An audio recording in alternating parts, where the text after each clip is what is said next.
Ash கொலை வழக்கில் சம்மந்தப்பட்ட வாஞ்சிநாதன் பற்றி பார்த்தோம் போன வீடியோவில்.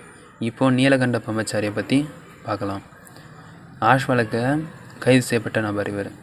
தஞ்சையில் 1910 பாரத மாதா சங்கத்தை உருவாக்கியிருக்காரு. இதோட நோக்கம் என்னென்னா, பிரிட்டிஷ் அதிகாரிகளை கொல்வதன் மூலம் விடுதலை உணர்வை மக்களிடம் உணர்த்துவது.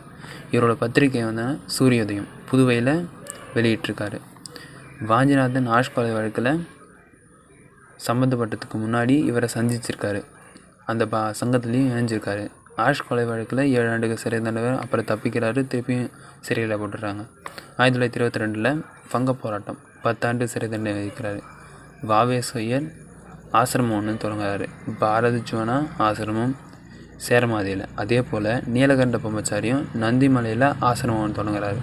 அது எங்கே இருக்குன்னா கர்நாடகாவில். தனது 82வது வகையில் இவர் இறந்து போயிடுறாரு.